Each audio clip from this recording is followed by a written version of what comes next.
Hi friends, welcome to టీవీ24. ఈరోజు ఆంధ్రప్రదేశ్ రాజకీయాల్లో ఏం జరుగుతుందో కళ్ళకు కట్టినట్టు మనం తెలుసుకుందాం. సో మనందరికీ తెలుసు, చంద్రబాబు నాయుడు గారు నిన్న రాత్రి బుధవారం రాత్రి 9 గంటలకు ఢిల్లీకి బయలుదేరారు. సో ఢిల్లీకి బయలుదేరినప్పుడు అక్కడ ఢిల్లీలో మన మంత్రులు స్వాగతం పలికారు. సో ఎవరెవరు స్వాగతం పలికారో ఒక్కసారి చూద్దాం. సో కేంద్ర మంత్రి రామ్మోహన్ నాయుడు గారు, ఎంపీలు లావు కృష్ణదేవిరాయలు, కేశినేని శివనాథ్, సానా సతీష్, దగ్గుమల ప్రసాదరావు, తేనేటి కృష్ణప్రసాద్, మాజీ ఎంపీలు గల్లా జయదేవ్, కుంభంపాటి రామ్మోహన్ రావు, రాష్ట్ర ప్రభుత్వ సలహాదారు ఆర్బి ఠాగూర్ స్వాగతం పలికారు. సో మనందరికీ తెలుసు, మంత్రులు ఎలా కష్టపడుతున్నారో. అంటే చంద్రబాబు నాయుడు గారి హయాంలో మంత్రులకి ఎంత వర్క్ ఉంటుందో, ఎంత అంటే రాష్ట్రాన్ని అభివృద్ధి చేయాలని చెప్పేసి ఆ మంత్రితో మీటింగు, ఈ మంత్రితో మీటింగు, అంటే అందరినీ ఒక తాటిపైకి తెచ్చి చంద్రబాబు నాయుడు గారు మంత్రులతో ఎలా వర్క్ చేపిస్తున్నారో మనందరికీ తెలుసు. ఇదే గనక గత ప్రభుత్వంలో అయితే మంత్రులు ఏం వర్క్ చేశారయ్యా అంటే, ఎవరైతే ప్రతిపక్షంలో ఉన్న పవన్ కళ్యాణ్ గారిని, చంద్రబాబు నాయుడు గారిని విమర్శించడంలోనే ఆ గుడ్డు అని, ఈ గుడ్డు అని చెప్పేసి ఇలా విమర్శించడంలోనే ఆయనకి మూడు పెళ్ళిళ్ళు, చంద్రబాబు నాయుడు గారు ముసలోడు, అంటే ఇలాంటి కామెంట్స్ చేసడం, ఇలాంటి అంటే తెలుసు కదా మనకి కొడాలి నాని ఎట్లాంటి కామెంట్స్ చేశారు గత ప్రభుత్వంలో చంద్రబాబు నాయుడు గారిని. ఇలాంటి కామెంట్స్ చేయడంలోనే వాళ్ళ టైం అయిపోయింది, వాళ్ళ టర్మ్ అయిపోయింది. సో చూడండి చంద్రబాబు నాయుడు గారు ఎలా వర్క్ చేపిస్తున్నారు మంత్రులతో. ఢిల్లీలో ఎవరెవరిని కలవబోతున్నారు చంద్రబాబు నాయుడు గారు, ఈ రోజు పర్యటనలో ఎవరెవరిని కలవబోతున్నారు, ఏ టైం, ఆయన టైం టేబుల్ ఎలా ఉంది, ఆయన టైం షెడ్యూల్ ఎలా ఉంది.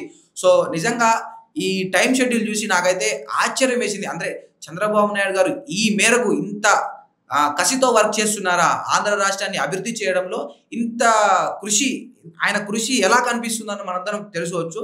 సో పవన్ కళ్యాణ్ గారు, చంద్రబాబు నాయుడు గారు ఢిల్లీలో జరుగుతున్న రేఖా గుప్తా, మన ఢిల్లీ సీఎం రేఖా గుప్తా గారు మహిళా ముఖ్యమంత్రి కాబోతున్నారు. సో ఆయన ప్రమాణ స్వీకారానికి చంద్రబాబు నాయుడు గారిని, పవన్ కళ్యాణ్ గారిని ప్రధానమంత్రి గారు ఆహ్వానించారు. సో నరేంద్ర మోడీ గారు ఎక్కడైతే ప్రధాన ఈవెంట్లలో పాల్గొంటారో ఖచ్చితంగా మన ఆంధ్రప్రదేశ్ నుండి చంద్రబాబు నాయుడు గారికి, పవన్ కళ్యాణ్ గారికి ఖచ్చితంగా ఆహ్వానం ఉంటుంది. అంటే ఎంత దగ్గర అయితే చూడండి, మోడీ గారు ఎక్కడ ఉన్నా కూడా వీళ్ళిద్దరిని ఖచ్చితంగా పిలుస్తున్నారు. అది మనం ఒకసారి గమనించుకోవాలి. సో ఢిల్లీ ముఖ్యమంత్రి రేఖా గుప్తా గారు మహిళా ముఖ్యమంత్రి. సో ఆమె ప్రమాణ స్వీకారానికి చంద్రబాబు నాయుడు గారు, పవన్ కళ్యాణ్ గారు హాజరు కాబోతున్నారు. అది 11 గంటలకు జరగబోతుంది. సో అంటే చంద్రబాబు నాయుడు గారు ఆ పర్పస్తో వెళ్ళి, సో ఎంతమంది మంత్రులతో అయితే అంత మంత్రులతో వాళ్ళ దగ్గర ఉన్న సహాయాన్ని అయితే ఆంధ్ర రాష్ట్రానికి తీసుకురావాలని చెప్పేసి, నిధులను తీసుకురావాలని చెప్పేసి ఎంత కృషి చేస్తున్నారో ఒకసారి కేంద్ర జలశక్తి మంత్రి సిఆర్ పాటిల్తో భేటీగా ఉన్న పోలవరం ప్రాజెక్ట్ కి మనందరికీ తెలుసు ఖచ్చితంగా నీళ్లు కావాలి. సో పోలవరం ప్రాజెక్ట్ ని జగన్ గారు 2021 కల్లా పూర్తి చేస్తాను, 2022 కల్లా పూర్తి చేస్తాను, 2023 కల్లా, 2024 అని సంవత్సరం నేను పూర్తి చేస్తాను, నువ్వు పూర్తి చేస్తామని నేలమట్టం చేశారు. ఏం చేయలేదు, నేలమట్టం చేసి పక్కకు పెట్టారు.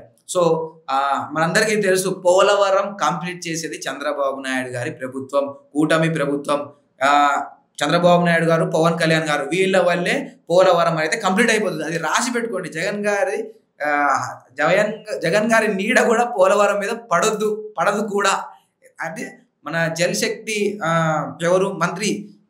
జలశక్తి మంత్రి సిఆర్ పాటిల్తో చంద్రబాబు నాయుడు గారు మాట్లాడి మనకి పోలవరానికి కావాల్సి, ఇంకా పోలవరంలో ఆ నీటి క్యూసెక్లు 17,500 క్యూసెక్లు పెంచమని, కుడి ఎడమ కాలువ వాటర్ క్యూసెక్లను పెంచమని చెప్పేసి ఆయనతో మీటింగ్ ఉంది.